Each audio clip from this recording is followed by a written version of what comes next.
মাথা তোলো।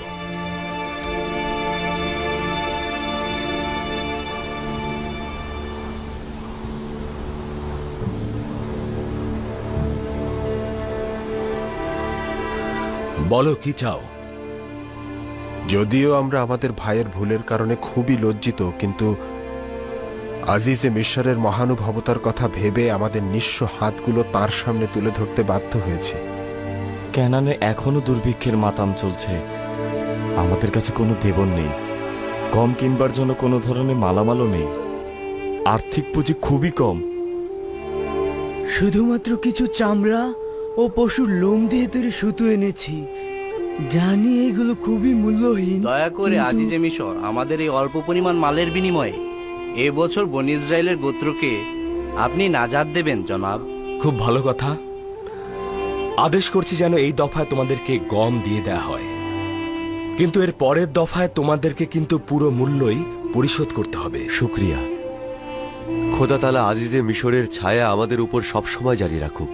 আর একটি তাগাদ রয়েছে, আশা করছি আজিজে মিশর সেটি কবুল করবেন। বলো, শুনছি। আশা করছি বেনিয়ামিনের বিষয়ে আর কিছু বলবে না। সেই রকমই কিছু।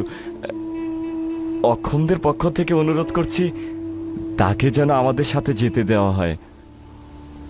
আমার আব্বাজান তার বিরহ সহ্য করতে পারছেন না।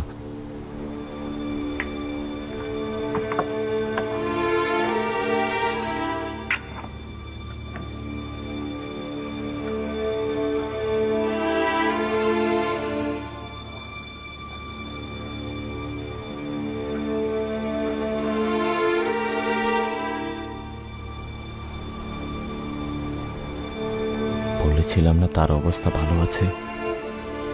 তাকে দেখে তো কোনোভাবেই গোলাম মনে হচ্ছে না।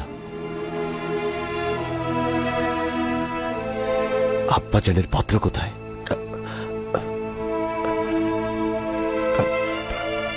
আমাদের অন্ধ পিতা অশ্রুসিক্ত নয়নে আজিজে মিশরের কাছে পত্রটা লিখেছেন, যদি আপনি দয়া করে পড়ে দেখেন। রুদামুন,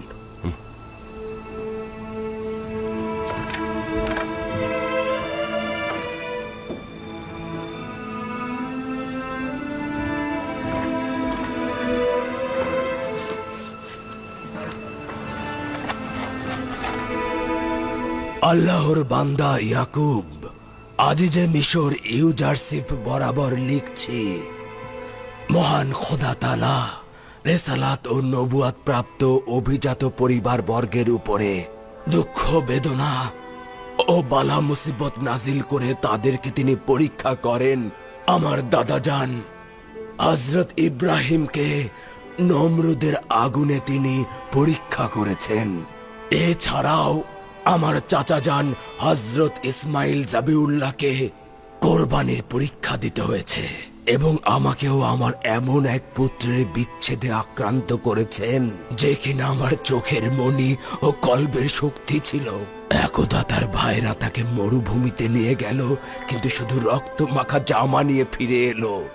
ইউসুফের মায়ের গর্ভে আরো একটি সন্তান জন্মেছিল। আমি তার শরীর থেকে ইউসুফের ঘ্রাণ শুঁকতাম।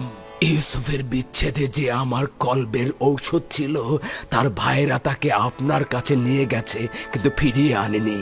আপনি তাকে চুরির অপরাধে গোলাম হিসেবে গ্রহণ করেছেন। নিঃসন্দেহে আহলে বেত ও রেসালাতের সঙ্গে সম্পদের কোনো সম্পর্ক নেই। পরিশেষে শুধু বলতে চাই যে পুত্রদ্বয়ের বিচ্ছেদে না আমার শরীরে কোনো শক্তি সামর্থ্য রয়েছে, না আমার চোখে নূর অবশিষ্ট রয়েছে। আপনার কাছে শুধু একটি অনুরোধ, বন্দি ছেলেটিকে তার বৃদ্ধ বাবার কোলে ফিরিয়ে দেবেন। এর বিনিময়ে খোদা তাআলার দরবারে আপনার কল্যাণে দোয়া করব।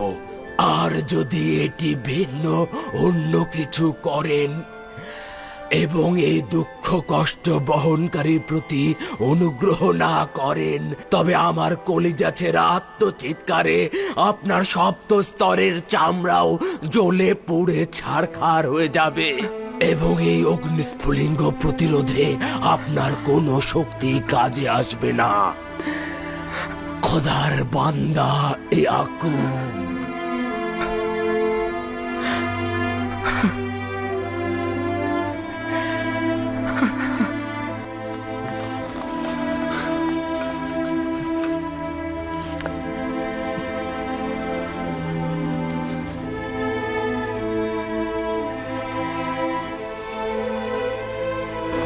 আফসোস তোমাদের জন্য।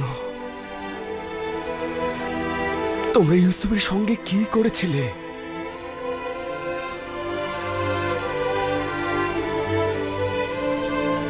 তোমরা কি জানো তোমাদের পিতা তোমাদেরই ভুলের কারণে কত দুঃখ বেদনা বহন করে চলেছে?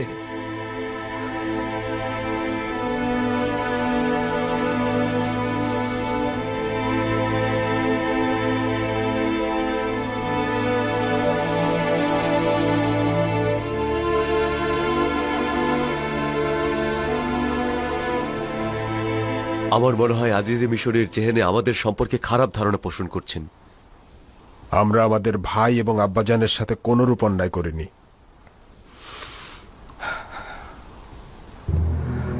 ওই সনদ কি এনেছ?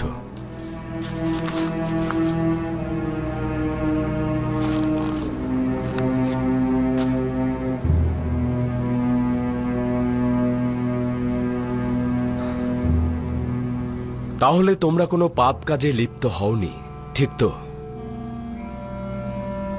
আমরা হাকিকত ছাড়া কোনো বিষয় অবতরণ করিনি, বিশ্বাস রাখুন। ঠিক আছে,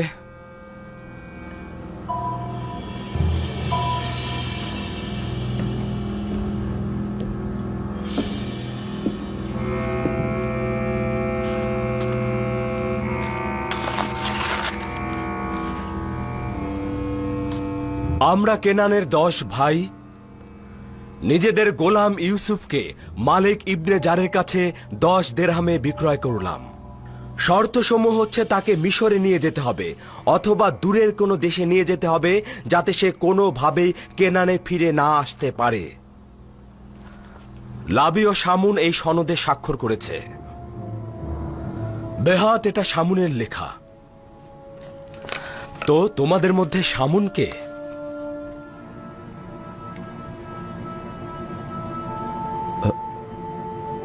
আমি শামুন।